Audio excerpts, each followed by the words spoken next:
go get them again. Welcome back to another unboxing first impression video on my channel. Today we are delving into the brand of Paco Rabanne, and this is bothering me. The atomizer should be facing you. This is from the Invictus line, a flanker to Invictus, and this is Invictus Aqua 2018. I'm late to the party. Yes, absolutely I am. And it's not an unboxing because I actually bought this on Facebook Marketplace, basically Facebook groups. The 2018 edition, why do I say that? Well, there's a lot of different variations of this, and we'll get into that. Now, I've sniffed the original Invictus a long time ago, the little trophy, right? And I was like, oh, this is terrible. I hated it. And those first impressions, you know, like a Prada Luna Rosa, the first time I smelled the eau de toilette, to, you know, the goofy bottle fragrances like Bad Boy from Carolina Herrera. Like the originals of those, you smell them and you just kind of go, oh, I'm not going to check this line out at all. Now, that is you know, that's a typical frag head kind of thought process, right? You know, especially where I am in my journey, people, you know, I talk to, right? I got a lot of friends in the community that, you know, like, what are you doing? You know, why are you buying? Why are you reviewing Invictus fragrances? Like, what is this? You know, the little trophies are garbage, right? No, I have an open mind. And I don't mean, no, they're wrong. No, they're pretty right. From what I've smelt, they're pretty right. And I'm looking for, and it's like PDM. I keep knocking my head on a brick wall, and it doesn't do me any much service. Honestly, a lot of people go check out my channel, and that's the first reviews they see, and they just brush me off as whatever, a hater or whatever. But really, it's just a guy that loves fragrances, loves discovering, and is very honest. That is exactly what I am. So if you're stumbling upon me, welcome to the Robe Zoe channel. I'm your host, Mark. If you haven't subscribed yet, hit that subscribe button. I am going to review a lot of sort of things that maybe a niche head is subscribed to me. Like, they want indie fragrances. They want to discover new weird fragrances. And then there's people that want to see designer fragrances. So there's a big spectrum out there. I welcome you all to the Robe Zoe channel. Now, you may not like what I have to say. You kind of have to have thick skin like yours truly, because I'm blunt. I'll tell you what's garbage and what's not, what's okay. Like, it's not a sexy fragrance review, but I'll say it's okay. Now, so I've tried to ignore this line. And for good reason, because my first initial impression of the Invictus Eau de Toilette wasn't really something I liked. Now, in 2020, I did an unboxing of Invictus Intense, and in 2023, I unboxed Legend. You see them both here, right? Now I got 3 trophies in my collection, which, you know, the goofy bottle brigade. We got the Invictus and we got the Bad Boys over there. You don't see them, but there's a lot of Bad Boy lightning bolts that I've decanted for the website that I've, of course, did unboxing. So now the 2016 version of this was stuff of legends, right? Apparently, right? People go gaga over it. I never bought it. I never smelt it. I never cared. I was just like, Invictus is garbage. Why are people liking this? I think it was Jeremy that started it. So I'm just like, oh God, okay, like Beer de Chanel Sauvage. Like, his taste is completely opposite of mine. What I hate, he loves. And it's not because I don't like him. It's just because that's the way the cookie crumbles. He likes stuff that I think is bottom of the barrel. Like, there's nothing there that I like, and it's different tastes. And that's just, it coincides itself. So I never smelt it. I've never smelt any aquas. It's going to be my first time on camera, and I feel like the hype's probably super exaggerated, but we'll see. Now, this is the 2018, very easy to discern. The 2016 bottle came in a frosted glass bottle, and this one comes with bluish color, so you can see it, no frost. And then now they have a 2024 version, so I'm extremely late now. But I'm not the reviewer to ask any differences, since this is the first time I smell the Aqua line, obviously. I'm smelling it today. I bought this and several other hyped designers back in 2022, 2023. So you're going to see a lot of these, since I'm unboxing my own stuff now that's been sitting over there. Some of my niche heads are going to be like, good, you should have kept them over there, these designers. But you're going to see a little, I'm going to try to mix and match, right? I got some Frederic Malls that I have to unbox. I got some Guerlains. I got some Chanel's. I have some Dior's, and I have all this, right, that you see here. A lot of high-end stuff, but I also have a whole bunch of stuff like Sauvage EDP. I got Y series and stuff, and I like to just discover. So my channel is going to be all over the place. Now, it might not be a positive fragrance review, but it is what it is, and it adds to my collection. So yeah, I bought this in 2022, 2023 on the Facebook groups. And, you know, so just to warn you, you're going to see some of these coming through the channel in the coming months, probably the coming year, as much as I have. So let's get into it. Let's delve into it. The person that sold me this put a little bit of a dent. They liked it enough, or they just made themselves a 15 mil decant of it. I'll never know. I bought it as is. I don't think it came with a box either. So let's take a look at the note breakdown. Let's see what's in here. In the top, we got grapefruit and violet leaf. In the middle, we got C notes. Ooh. I just unboxed an Aqua that had like ozonic notes, C notes. Oh, it's a bad week. Violet, woody notes, and rosewood. So there's violet leaf and violet. Two different spectrums. They're totally different notes. If you didn't know, I'm sure you do. So we'll see what they do. Violet leaf, of course, can give out a more... The big idea of violet leaf is watery, kind of a cucumberish, kind of gives you that C note that you're looking for in the note breakdown. The violet leaf can do that.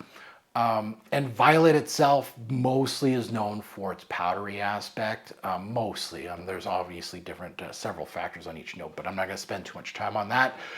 There's woody notes in here, which again, non-discern woody, and then there's rosewood, a unique wood in regards to designer fragrances. You don't see that often in the note breakdown. And in the base, we got ambre gris, which we all know is not in here. Ambroxan maybe, yeah.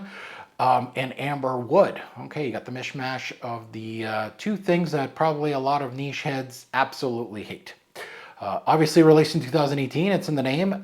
Nose, Juliette Karaguazilgolu. I'm always butchering her name. I definitely need to go on YouTube or Google and kind of figure out how to pronounce that. Juliette, awesome nose.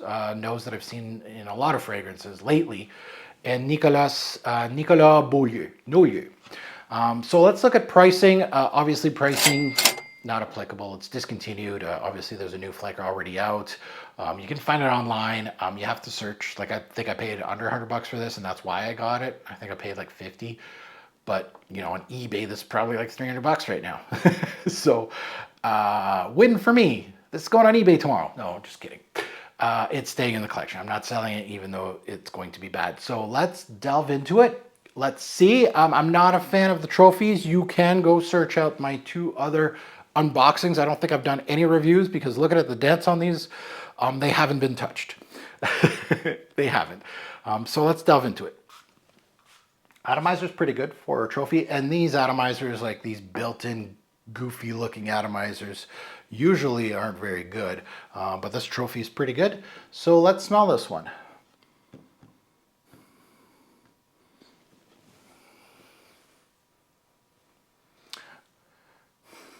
Okay, yeah, okay.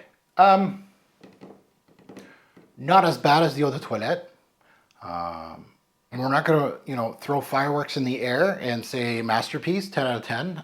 No, let's not do that. However, it's a good take on the Invictus DNA. And again, I'm tempering my expectations, right? You're going to watch me, you know, tomorrow. I might do an Amouage fragrance review, and the thing's going to be complex as F, and it's going to be amazing, and there's going to be tons of nuances. It's complex, great longevity, great projection, unique, all that. But your fragrance reviewer has to be kind of like a chameleon and kind of put myself in the shoes of, you know, people that are watching my reviews at the same time. Is this worth eBay prices of like $250, $300, whatever inflated prices? Absolutely not. This is like capped out at $60. Retail was the perfect price for it, even discounters. Retail's probably 90. So I'm thinking more discounter kind of pricing. It was perfect for that. And I mean like a little above bargain bin, right? So what does it smell like? Well, it has that ozonic quality. It's watery, it's citrusy.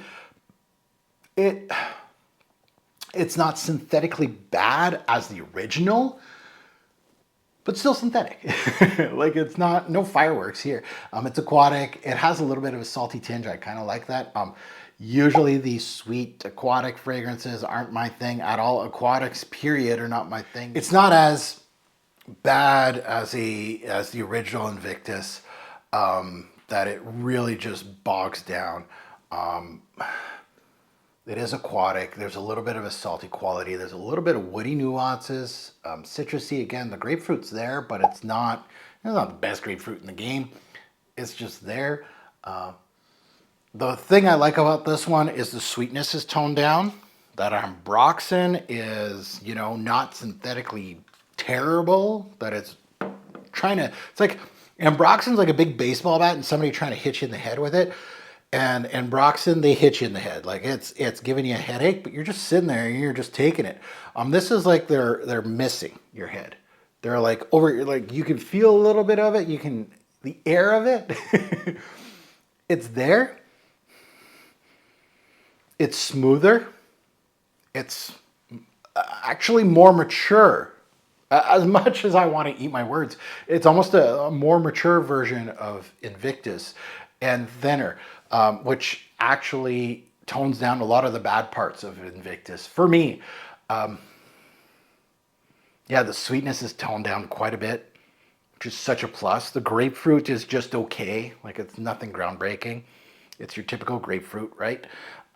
Ozonic, aquatic, again, kind of tolerable, really nice. Like again, your fragrance, you don't want to be just tolerable. And again, what I'm saying is I'm trying to be positive, saying, wow, I didn't feel like this is absolutely garbage, kind of like Invictus Eau de Toilette. I really can't do it. This might be the best of the worst. And I like the smoothness in here. There's a nice violet note that's hidden somewhere in here. I can faintly smell it. It's a little sweet floral. And it's a little powdery, not super powdery, not enough to skew this original aquatic idea. No, but it has a little bit of that. It also gives out almost like a little fresh laundry vibe. I'm almost thinking this is going like in a Burberry Touch kind of vibe. It's been a while since I've actually mentioned Burberry Touch in a fragrance review. Not my favorite Burberry. A lot of people like that one. I'm more of a Brit or Burberry London kind of guy. But I think the Burberry's better. This is not on the same Richter scale as Burberry Touch, which isn't a great fragrance. It's a good one. And I think there's more florals than are listed. I'm smelling, I think, some jasmine in here, like Hedione. And the violet leaf gives its familiar green nuances. It gives you a cooling factor to fragrances. Violet leaf can go cucumber-y kind of on fragrances, which really gives you like an invigorating, cooling, watery aspect to a scent. It gives a little bit of that vibe in here. But at the end of the day, tempering your expectations. Like a fragrance reviewer like me, you're thinking, oh, this guy's a big niche snob. He's just going to kill it. Right? It's garbage, the stupid little trophies. And yes, they're goofy little trophies. Absolutely. Invictus Eau de Toilette is synthetic to a fault. See, the real mark's coming out. However, I can always see a little bit of a bright spot somewhere. I'm not saying that this is like, if I didn't have this, I didn't have the YouTube channel, would I be buying this? Absolutely not. It wouldn't be on my Richter scale. However, knowing what Paco Rabanne has done over the years, and as a fragrance reviewer, right, I've smelt a lot of them. Yes, I don't own the whole collection like a lot of YouTube reviewers, but all of them, their bottles are as full as mine, and they say it's one of their favorites. Shots fired. This is a $50 to $60 cheap designer fragrance. Definitely not worth the hype it received. The magnitude that this thing and the 2016, I haven't smelt it, so I'm not going to say anything, but definitely not worth the hype. However, I feel it's the less childish of the bunch from what I've smelt. Well constructed, synthetic, yeah, 100%. Like it's just a notch above bargain bin. Like if you find this in the $30 bargain bin, I mean, you're just starting out your collection. None wrong here. This would be the one trophy that I would just be like, you know what? You did pretty good on that one. You can sell it on eBay now for like $250. But jokes aside, you kind of have to give it flowers. You know, the the pinnacle for the Invictus lineup isn't very high, right? This is a very, I don't know, it's a very childish. I'm too old for this kind of stuff. It's, you know, Invictus is down here in my water bottle. Invictus Aqua goes right up to here. And this is probably the pinnacle of the Invictus lineup. You can't get any better than that. This is the totem pole of the fragrance game, right up here. It's right down here. But it's still good because Invictus was down here. Actually, it's under the table. Okay, now that you heard my take, I'd love to see yours in the comments below, good, bad, and the ugly. Talk about the Invictus line. I don't have much here in front of me. Let me know. Like they throw out Invictus. They're kind of like a YSL. Remember when YSL used to do a flanker for l'homme, and then the next year they would do a flanker for la nuit de l'homme and just rotate l'homme, la nuit, flanker, flanker, flanker, flanker. Paco Rabanne kind of reminds me of that. Now they're in that section of 1 million gets a flanker. Invictus gets a flanker. It's just back and forth, back and forth. So there's like this Victory, there's Elixir. I can get decants of them to test them out and do reviews. I have no issues with that. I'll wear them for a couple days and I might find a winner. You never know. Again, I have an open mind. Like how open-minded is my review on this? You kind of have to give me props on that at least. Now, as always, a great or poor fragrance will make a lasting impression. Choose your scent wisely. Thanks for watching, YouTube. Have a good